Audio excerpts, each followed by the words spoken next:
Hi, I'm Heather Victoria and welcome back to my crime and policing channel. Today's video is extremely serious and very topical. The reason why I'm actually discussing it is because I've been asked to by you guys on the internet. So I've had a number of comments on YouTube, quite a few on Instagram and on Facebook, just asking me to just cover this case and maybe have a look at some of the psychological stuff behind this. So of course, I'm always happy to answer your questions. I don't like talking about cases like this because, I hate to think that people use these kind of platforms, YouTube and stuff, to glamorise criminals and stuff, because I certainly don't. As you know, I'm a crime and policing lecturer, and I use this platform to discuss case laws, legislation and law, and to help contextualise things for people who are learning about it. Today's case that we're looking at is the case of Lucy Letby, which is obviously extremely prominent, as she's literally just been sentenced to a whole life tariff in prison. So a whole life order, a whole life tariff means that you are never ever getting out, ever. We're talking like Harold Shipman, Wayne Couzens, Rose West style of tariffs. Letby is never ever going to get out of prison. There is zero chance of parole, which is justice in itself. I'm not sure that the families affected I don't know if there's ever going to be enough justice for what they've gone through, but the fact that she'll never be able to harm any more children is something. So what happened, if you're not really sure about what the case was, so Lucy Letby was a neonatal nurse. She was in charge of taking care of lots of premature babies. So the most vulnerable people in the world, tiny little babies who are, like I said, premature or poorly from birth. She's looking after these children, and she's using that position of power and trust to carry out these heinous acts, these disgusting acts. And you've asked me why I think she might have done this, or why science and psychology might lead somebody to inhibit these kind of behaviours. So from looking at some of the stuff in the case, there's been mentioned by the prosecution that she was infatuated with another member of staff, so a doctor. She liked the attention she got from the frenzy, the drama, and the upset about these children being injured. So she actually murdered 7 babies, tried to kill a further 6 so far, but we are looking at the papers recently, looking at about 30 that they think she's involved in injuring, and actually potentially a lot more. All part of some big operation they're going to be doing called Op Hummingbird, looking at these infants. Now, we did do a case study recently with Beverly Allitt, whose MO was very, very similar. And in terms of the psychological profiling, this is where I believe Letby may have also been.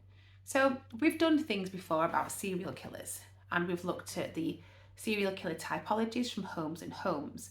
And there were the hedonistic thrill seekers, the power and control, the lust. And what I think we're looking at here are your power and control type personalities of serial killer, a bit like Harold Shipman and Beverly Allitt. So these are people who like the fact that they have power over life and death, that they've got this this overall control over these lives.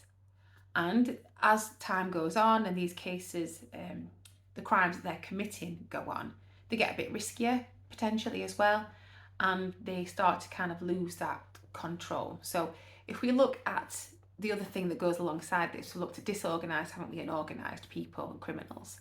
In terms of this kind of criminal, we're looking at an organised killer.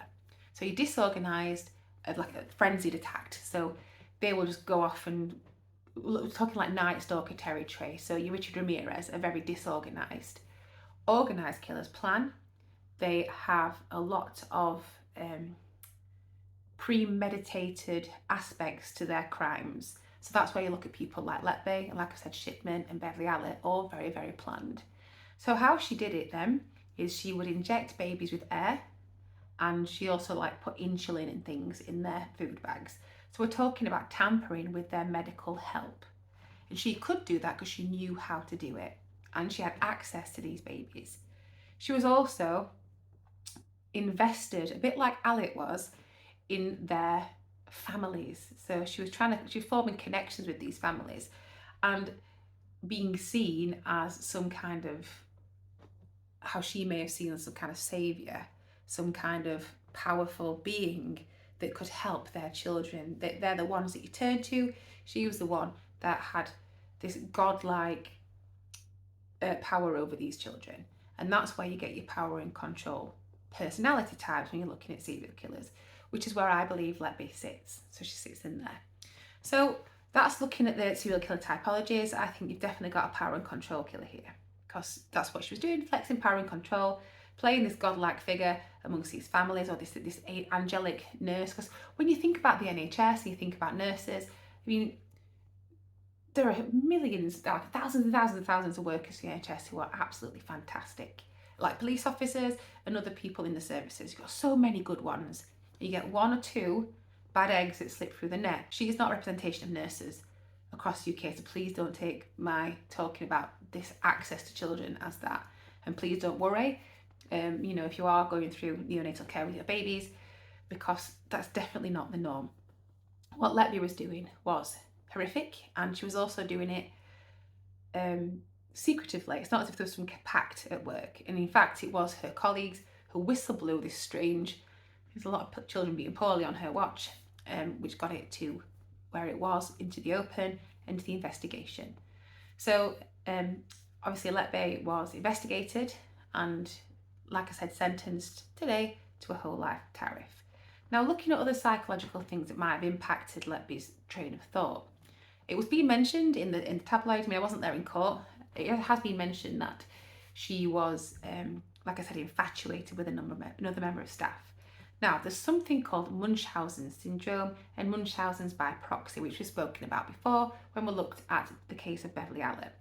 Now, this is where you like the attention that you get from being ill, that's Munchausen's, or by somebody else being ill, that's Munchausen's by proxy.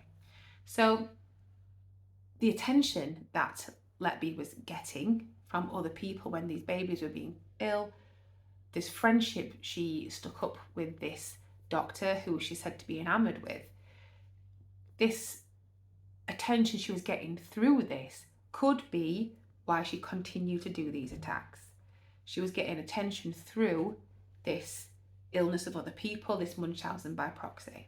So that's another psychological thing that you could think about here when we're looking at Letby's behaviour. Now, the reason why I'm talking about it now is because she has been sentenced. So when things are in court, I don't like to pass judgment on stuff because that's not my job. I'm not the jury, I'm not the judge, I'm not in that courtroom.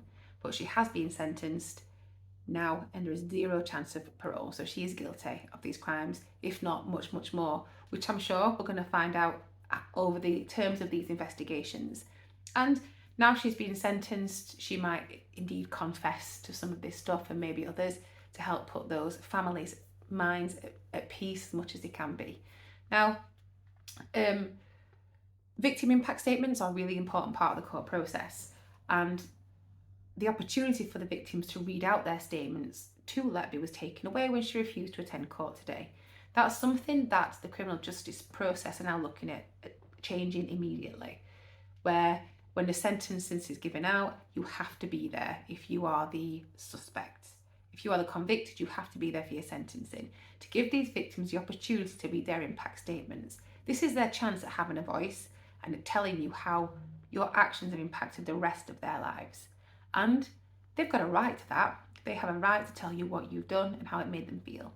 And it's super important that these victims get the chance to have that voice.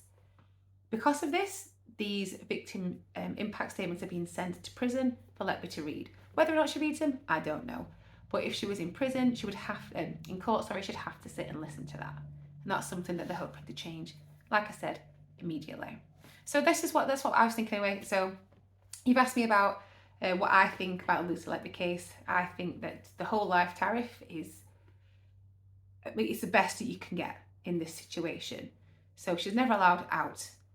That's the best situation you could ever have asked for in the criminal justice system in the UK.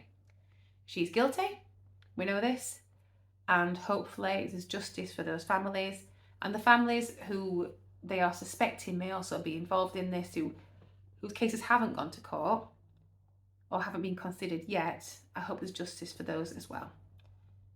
There's never going to be anything that takes away the devastation that she's done to these families. But hopefully by her being in prison and away from being able to harm anybody else, and the subsequent changes that hopefully are going to take place because of the result of Upcoming Bird, there'll be some justice there for these families. But that's it, yeah. So in terms of psychological profiling, I think she's an organised killer. I think there's a power and control element if you look at the Holmes and Holmes typologies.